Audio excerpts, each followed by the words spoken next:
सवीन चौधरी भाई ने एक बहुत ही प्यारा कमेंट किया है। वो कमेंट में उसका जो सार है आपको बता रहा हूँ। हालांकि बहुत सारे नेगेटिव कमेंट भी आए कि भाई आप अ, राजपूतों को लेकर उनको ऊंचा बता रहे हो, पक्षपात कर रहे हो, जाटों को नीचा दिखा रहे हो। तो मेरा ऐसा कोई मंतव्य नहीं है दोस्तों।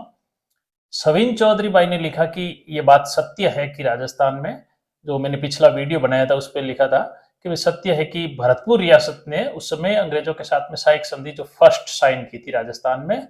लेकिन चूंकि उस समय की राजनीतिक परिस्थितियां ऐसी थी कि मराठों की चौथ वसूली और उनकी जबरदस्त दादागिरी की वजह से लगभग राजस्थान की सारी रियासतें, चाहे वो जाट रियासत हो चाहे राजपूत रियासत, वो सारी पॉलिटिकली बहुत कमजोर हो चुकी थी। उस वजह से उनकी कहीं ना कहीं मजबूरी थी कि उनमें वो उस समय वो ताकत ही नहीं बची थी कि वो जो अंग्रेजों के साथ में ट्रीटी को डिनाई कर सके। तो वो उस समय की तत्कालीन राजनीतिक परिस्थिति थी। मित्रों, इतिहास कड़वा भी है और मीठा भी है, लेकिन चूंकि हमें मीठे की ज्यादा आदत लगी हुई है इसलिए कड़वा सुनना नहीं चाहते। तो अगर हम आज के समय में जैसे पॉलिटिकल लीडर से या उनके साइबर सेल के मैसेज में हम इतिहास को ढूंढते हैं तो कहीं न कहीं हम गलत है। और बाकायदा मैं जो वीडियो बना रहा हूं उसमें जो ऐतिहासिक रेफरेंसेस दे रहा हूं, उन रेफरेंसेस में अगर आप पढ़े लिखे हैं तो जाके आप खुद पढ़िए। एक नहीं, बहुत सारे रेफरेंसेज है, जाइए तुलना कीजिए, अपनी खुद की अक्ल लगाइए, पता लग जाएगा कि कौन सही है और कौन गलत है। तो आज की परिस्थितियों में हम 21वीं सदी में बैठे हैं और 21वीं सदी में यह आकलन करना कि भाई जाट गलत थे या राजपूत गलत थे या मराठा गलत थे, वो उस समय की तत्कालीन परिस्थितियां हैं। उसका एक सरल और आसान भाषा में कहूं तो आज का उदाहरण है, आज की राजनीतिक पार्टियां देख लीजिए। जो पार्टियां धुर विरोधी होती है, जिनकी कोई विचारधारा भी मेल नहीं खाती है, कभी जैसे बीजेपी और दूसरी पार्टियों का भी गठबंधन, पीडीपी जैसी पार्टियों का गठबंधन हो जाता है, कभी हिंदूवादी शिवसेना और कांग्रेस का भी गठबंधन हो जाता है। तो बहुत सारे उदाहरण हैं आज भी लोकतंत्र में। तो वो उस समय की राजनीतिक परिस्थितियां थी। और मेरा मंतव्य किसी जाति, वर्ग या किसी को भी ऊंचा या नीचा दिखाना नहीं है। तो इतिहास को इतिहास के नजरिए से देखें। तो जैसा कि सवीन भाई चौधरी ने कमेंट किया, तो मैं उनको अप्रिशिएट करता हूं। तो उस वजह से आज का जो मैं आप बताने जा रहा हूं कि भाई जो आज हम आज के परिप्रेक्ष्य में देखें तो जाट बनाम राजपूत, राजपूत बनाम गुजर, गुजर बनाम मीणा, या फिर वापिस गुजर बनाम जाट। तो ये आज की राजनीतिक परिस्थितियों ने, आज की जो साइबर सेल के जो झूठे मैसेजेज है उनमें हम इतिहास ढूंढते हैं, तो उस वजह से हम सारे ही ब्रेन वॉश्ड है। लेकिन हम सही हिस्ट्री पढ़ना नहीं चाहते, जानना नहीं चाहते। तो मेरा एक छोटा सा प्रयास है कि वास्तव में जो सही है उसको निष्पक्ष तरीके से आपके सामने जो एज इट इज जो मेंशन है वो रखूं। तो आज के एक घटना का जिक्र कर रहा हूं कि क्या वास्तव में जाट राजपूत के रिलेशन आज के समय में जो इतने जो राजनीतिक पार्टियों ने और नेताओं ने खराब कर दिए, क्या वास्तव में वैसे ही थे? या तो एक उदाहरण है, छोटा सा एक उदाहरण है।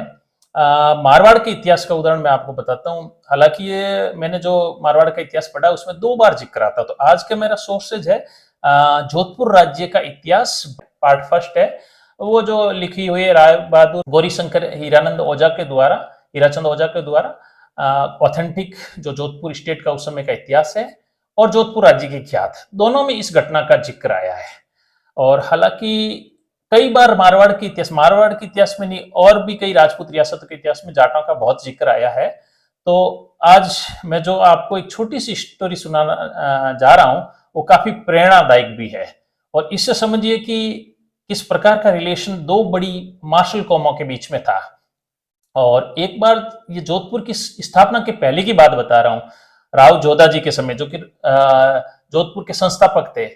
हुआ यूं कि ये 15वीं शताब्दी के बीच की बात है, 1438-39 के समय की बात है, जब राव रणमल जी, राव जोधा जी के पिताजी, चित्तौड़ में उनकी हत्या हो गई। तो वहां से राव जोधा जी को भागना पड़ा। परिस्थितियां उनकी ऐसी हो गई, हालांकि मारवाड़ की जो राव जोधा जी की रिश्तेदारी भी मेवाड़ में थी, लेकिन परिस्थितियां ऐसी राजनीतिक हो गई थी तो उनको भागना पड़ा वहां से अपने 700 सैनिकों के साथ में। और भागते भागते वो काफी सैनिक तो मार्ग में जब लड़ाइयां हुई तो काम आ गए, तो बहुत कम सैनिकों के साथ में मारवाड़ में सुरक्षित पहुंच पाए थे। तो उस समय क्या महाराणा कुंभा का शासन था, तो महाराणा कुंभा ने जो मारवाड़, आज का मारवाड़ है, उस पर अधिकार कर लिया था। तो मंडोर उस समय राजधानी थी, जोधपुर की स्थापना नहीं हुई थी। तो अब हुआ यूं कि राव जोधा की हालत बहुत खराब हो गई। तो राव जोधा ने बीकानेर के पास में एक गांव है, काउनी गांव करके, काउनी गांव को अपना केंद्र बनाया। वहां से हर बार मंडोर पे अटैक करना, मंडोर पे हमला करना, और हर बार मुंह की कहना, हर बार हार हो रही थी। तो जो राव जोधा जी की हालत बहुत ज्यादा खराब हो गई थी उस समय। न उनके पास प्रॉपर सेना थी, न आदमी थे, न घोड़े थे। अब करे भी तो क्या करे। तो ऐसे में क्या हुआ कि एक बार मंडोर पर हमले के दौरान वहां से थक हार कर रास्ते में अकेला पड़ गए राव जोधा जी, और एक जाट की ढाणी पर वो रुके, भूखे प्यासे। तो उस समय क्या हुआ कि जो जाट की स्त्री थी वो, तो उसने, नॉर्मली राजस्थान नहीं पूरे भारत में ये रिवाज है कि आप कहीं भी जाते हो तो आपको पानी और भोजन ऑफर किया जाता है। तो राव जोधा जी भूखे प्यासे तो थे ही, तो उस जाट की स्त्री ने उनको भोजन ऑफर किया। तो भोजन में क्या था, खिचड़ा था। खिचड़ा राजस्थान में मित्रों बाजरी और मोठ को मिलाकर उसमें साथ में घी भी परोसा जाता है और कभी कभी खांड भी डाली जाती है। तो वो जो अपने टेस्ट के अनुसार लोग खाते हैं, आज भी खाते हैं। तो खिचड़ा, जो मोठ और बाजरे का खिचड़ा परोसा, इस घटना का जिक्र आया इतिहास में। तो जैसे ही अब जोधा जी थे भूखे और प्यासे, और जैसे ही खिचड़ा परोसा तो थाली के अंदर गरम गरम खिचड़ा, और जोधा जी ने अपना हाथ डाल दिया थाली के बीच में, और हाथ डालते ही अंगुलियां जल गई। तो ये दृश्य देख के उस जाटनी ने जोधा जी को कहा कि भाई तू भी राव जोधा की तरह निर्बुद्धि है, नीरा मूर्ख ही है। तो एकदम जोधा जी की दिमाग की बत्ती जली कि भाई ये जो स्त्री है ऐसी बात कैसे कह रही है। तो पूछा राव जोधा जी ने। अब उस स्त्री को, उस जाट स्त्री को यह भी नहीं पता था कि ये राव जोधा यही है।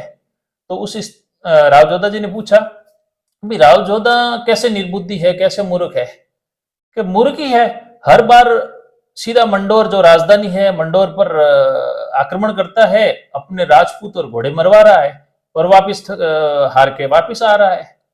तो क्यों नहीं अपने पास की भूमि है, जो अपने पास की, वहां से वो जीतना शुरू करे, कब्जा करना शुरू करे, तो आगे जाके मंडोर को जीत लेगा। तो राव जोधा जी को ये बात दिमाग में उनके लग गई, और यहां से उनको इंस्पिरेशन मिली, एक प्रेरणा मिली। और आगे जाके राव जोधा जी ने फिर राउत लूणा जी, जो क्षेत्रावा के राउत, उनके मौसा जी भी थे, उनकी सहायता से घोड़े लेकर फिर उन्होंने आगे चौकड़ी, कौसाणा, और उसके बाद में मंडोर और सोजत परगनों पर अधिकार किया। और उस समय फिर अब मारवाड़ पे लगभग 1453-54 के आसपास उनका अधिकार हो गया था मंडोर पे। और उसके बाद में लगभग 5-6 वर्ष बाद में फिर मेहरानगढ़ का जो किला है आज जोधपुर में, वो 1459 में मेहरानगढ़ के किले की नींव रखी। तो इस प्रकार की प्रेरणादायक इतिहास में जो स्टोरी है, दो मार्शल कौमों के बीच के जो रिलेशंस को भी बताती है। तो इस इतिहास में पॉजिटिव और नेगेटिव स्टोरीज बहुत सारी है, लेकिन हमें उसे एज इट इज लेना चाहिए। आज के हम एसी कमरों में बैठकर उस समय की 14th सेंचुरी 15th सेंचुरी की तुलना नहीं कर सकते, और न उनको भला बुरा कह सकते। वो उस समय की राजनीतिक परिस्थिति थी। तो आशा करता हूं ये प्रेरणादायक स्टोरी आपको अच्छी लगी। आपके विचार कमेंट बॉक्स में जरूर मुझे बताइए। चैनल को सपोर्ट करें, सब्सक्राइब करें। धन्यवाद। राम राम।